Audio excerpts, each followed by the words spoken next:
আফা এই নেন আপনার পার্সেল। আরে এই দেখছি আমার মেয়ে 6 মাস পরে তারা আজকে খুঁজে পাইছি। আজকে কিন্তু এর একটা হ্যাস্ত ন্যাস্ত করেই ছাড়বো। আরে কি হলো, এভাবে কাম্বার মতন দাঁড়িয়ে আছেন কে লেগে? পার্সেলটা দেন। আরে আপনি এভাবে আমাকে চর মারছেন কেন? কি আশ্চর্য বিষয়, আপনি আমাকে এভাবে চর মারতেছেন কে লেগে? বিষয়টা কি? এই ডেলিভারি ম্যানের বাচ্চা, তুই সাধারণ একটা ডেলিভারি ম্যান হয়ে তুই একের পর এক আমাকে তাপ্পর মেরে যাচ্ছিস। এই তোর কি হয়েছে? তোর হেলমেট খুল খুল। কি আমি হেলমেট খুলবো? এই আমি যদি হেলমেট খুলি তোর পায়ের নিচের মাটি সরে যাবে। এই ছোট লোকের বাচ্চা, তুই কি বললি? তোর হেলমেট খুললে আমার পায়ের নিচের মাটি সরে যাবে? এই তুই বাঘ না বাল্লুক যে তোর চেহারা দেখলে আমার পায়ের নিচের মাটি সরে যাবে? কুল কুল তোর হেলমেট কুল কুল। কি তুই আবারও আমাকে চর মারলি? হ্যাঁ, আবারও তোকে আমি চর মেরেছি। তোকে মারতে মারতে আমি এখানে ফুটে ফেলবো, দেখি আমার হাত থেকে তোকে কে রক্ষা করে। কি তুই আমাকে মারতে মারতে জ্যান্ত এই জায়গায় ফুটে ফেলবি? তোর এত বড় সাহস! করা আমি তোকে দেখাচ্ছি। ডাক। এই তুমি কই গেলা? এদিকে আসো তো। ডাক, তোর কোন বাবাকে ডাকবি, দেখি আমার হাত থেকে তোকে কে রক্ষা করে। এই কি হয়েছে এখানে চিল্লাচিল্লি কেন? এই তুই প্রথমত আমাকে মারলি, আর এখন আমার হাজবেন্ডের গায়ে হাত তুলতেছিস। এই তোর সমস্যা কি এটা বল আগে, বলতো। এই সমস্যা কি আপনার? বুঝলাম না, কথা নাই বার্তা নাই, আমাকে একের পর এক থাপ্পড় মেরে যাচ্ছেন। আপনি আমাকে কেন মারছেন? আপনার পরিচয় কি? হ্যাঁ বলেন তো, আপনি মারছেন কেন? আপনার সমস্যা কি আমাকে বলেন। চুপ, তুই আমার পরিচয় জানতে চাস না? আমার পরিচয় যদি তোর আমি দিই এখানে দাঁড়িয়ে থাকতে পারবি না। তার আগে তুই বল এই হারামির বাচ্চা কে? এই তোর এত বড় সাহস, তুই দুজনকে প্রথম মারলি আর এখন তুই গালিও দিতেছিস। এই তুই বললি না ও আমার কি হয়? ও আমার হাজবেন্ড হয়, হাজবেন্ড। এই তোর এত বড় সাহস! কুল তোর আগে হেলমেট কুল আর তোর পরিচয় দে আগে। বল তোর কি পরিচয়? তুই তাড়াতাড়ি হেলমেট খোল। তুই আমার সামনে আমার স্ত্রীকে হাত তুলছিস, আজকে তোর খবর আছে। তোর ডেলিভারি ম্যানকে আজকে সরাই দেব। তোর হেলমেট খোল, খোল তুই হেলমেট। কি বলছিস? তোর স্ত্রী? তোর স্ত্রী? বেয়াদব, তোর স্ত্রী? এই আপনার সমস্যা কি? আপনি আমাদেরকে মারতেছেন কেন? আপনার হেলমেটটা তো খুলবেন, আপনার পরিচয়টা দিবেন আগে, বলেন কেন আমাদেরকে মারতেছেন? বুঝলাম না। আপনি দেখে মনে হচ্ছে বয়স্ক মানুষ, আপনি এসে আমাদেরকে কথা নেই বার্তা নিয়ে এরকম মারতেছেন। সমস্যা কি ভাই? এটা আগে বলেন প্লিজ, এটা বলেন। খুলবো আমার হেলমেট?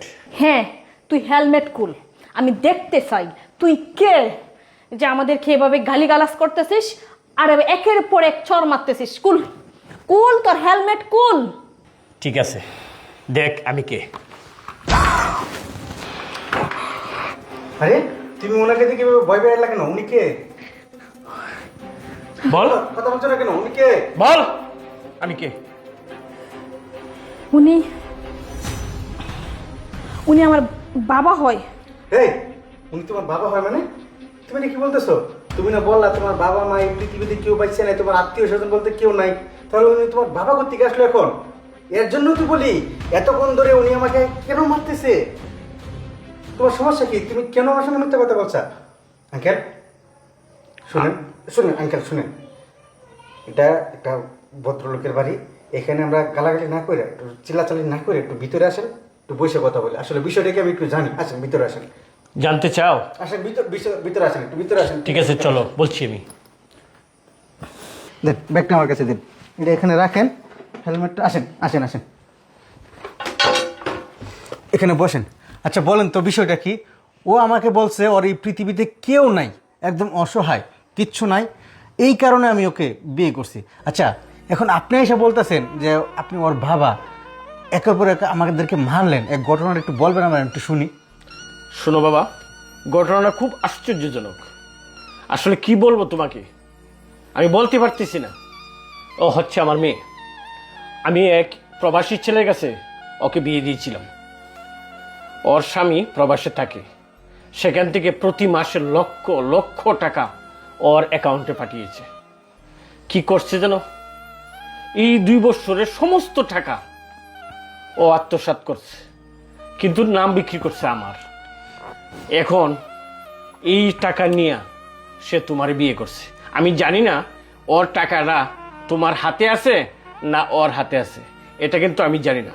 কিন্তু মূল বিষয়টা হচ্ছে সেই প্রবাসী ছেলেটা বারবার আমাকে ফোন দিয়ে বিরক্ত করতেছে এবং আমার এলাকার অনেকের কাছেই ফোন দিয়ে সে বলতেছে যে আমার শ্বশুর আমার টাকা মারিয়ে দিছে এবং আমার স্ত্রীকে উনি গোপন রাখছে। আমি এখন মানুষের কাছে মুখ দেখাতে পারতেছি না, মানুষের কাছে যাইতে পারি না, কি করব? লাস্টে নিরুপায় হইয়া আমি এই শহরে আইসা এই সেলসম্যানের আমি চাকরিটা নিয়েছি শুধু পেটটার কারণে। এখন আর কি বলবো তোমার কাছে? তোমার কাছে আমি সব কথা বললাম, এখন বুঝো আমি কেন তোমাদের গায়ে হাত তুললাম। আঙ্কেল 1 মিনিট, আমি ওকে যেটুকু জানি হচ্ছে একদম অসহায়। ও আমাকে এই পর্যন্ত 2টা টাকাও আমাকে দেয় নাই। ও কত টাকা আনছে কি করছে এটা সে জানে। আর আমাকে বলছে এই পৃথিবীতে তার কেউ নাই। এই তুমি আমার সঙ্গে এই কাজটা কেন করলা? তুমি ওখানে একজনকে ঠকাই আইছো, 2 দিন পরে তুমি আমার টাকা পয়সা নিয়ে আমাকেও ঠকাইতে, এই বাপটা পাইছো তুমি। আঙ্কেল ও শুধু আপনাকে লজ্জিত করে নাই, আরেকটা ছেলের জীবন নষ্ট করছে, সে আমার জীবনটা নষ্ট করতে চাইছিল। তাকে এইভাবে ছাড়া যাবে না। আঙ্কেল আপনার মেয়েকে আপনি নিয়ে যান, তাকে কি শাস্তি দিবেন, সে কোথায় কত টাকা রাখছে, সে 2 বছরের ইনকামের টাকা কি করছে সে সম্পূর্ণ সে জানে। আমি তার কাছ থেকে 1 টাকাও নেই। এখন আপনি বুঝেন কি করবেন বাবা, আমি এর ভিতরে নাই। এই ছেলে যা বলছে তা সত্য? তুই কি একে টাকা দিস নাই? না বাবা, আমি ওকে টাকা দেইনি। এখন তোর একটা পথ খোলা আছে, একটা প্রতিকূলা। তুই যে এই ছেলের বিয়ে করছস এই কথা তুই, আমি আর এই ছেলে ছাড়া আর কেউ জানতে পারবে না। শোন, তুই ওই প্রবাসী ছেলেটার টাকাটা ওকে ফিরিয়ে দি, আবার তুই এই ছেলেটার সংসার কর, তোরও মান বাঁচুক আমারও মান বাঁচুক। দেখ আমার এই বয়সে তোর কারণে যদি আমার মান ইজ্জত নাই থাকে তাহলে তোকে জন্ম দেওয়াটাই তো আমার বৃথা হয়ে গেল মনে হয়। আঙ্কেল ও কার সংসার করবে না করবে সেটা আমি জানি না, কিন্তু আমি তাকে নিয়ে সংসার করবো না, আমি কোনো ঠকবাজকে নিয়ে সংসার করবো না। তাহলে তো এই ছেলের কথা তুই পাইলি, এখন তুই কি করবি তুই বুঝ। বাবা, আমার অনেক বড় ভুল হয়ে গেছে। আমি আমার অপরাধ মাথা পেতে নিলাম, আর তুমি আমাকে যা শাস্তি দিবে সবগুলাই আমি মাথা পেতে নিব। আর তুমি টাকার কথা বলছিল না, এর টাকা 1 টাকাও আমি খরচ করি নাই, সবগুলা টাকাই ব্যাংকে আছে। আমি ওর টাকা ওকে বুঝিয়ে দিব, আর তুমি আমাকে মাফ করে দাও বাবা। আচ্ছা ঠিক আছে, তুই আমার সাথে বাড়ি চল। আর বাবা তুই মনে কিছু করো না, হ্যাঁ? আর তুমি এই কথাটা গোপন রাখিও। আচ্ছা ঠিক আছে আঙ্কেল, কোনো সমস্যা নাই। আপনি আসছেন, আগে খাওয়া দাওয়া করেন, রেস্ট করেন, তারপর যাবেন। না না বাবা, যথাসম্ভব বাড়িতে যাওয়াটাই এখন আমাদের উচিত। আচ্ছা ঠিক আছে। আচ্ছা ঠিক আছে, আসসালামু আলাইকুম। ওয়ালাইকুম আসসালাম। চল চল চল।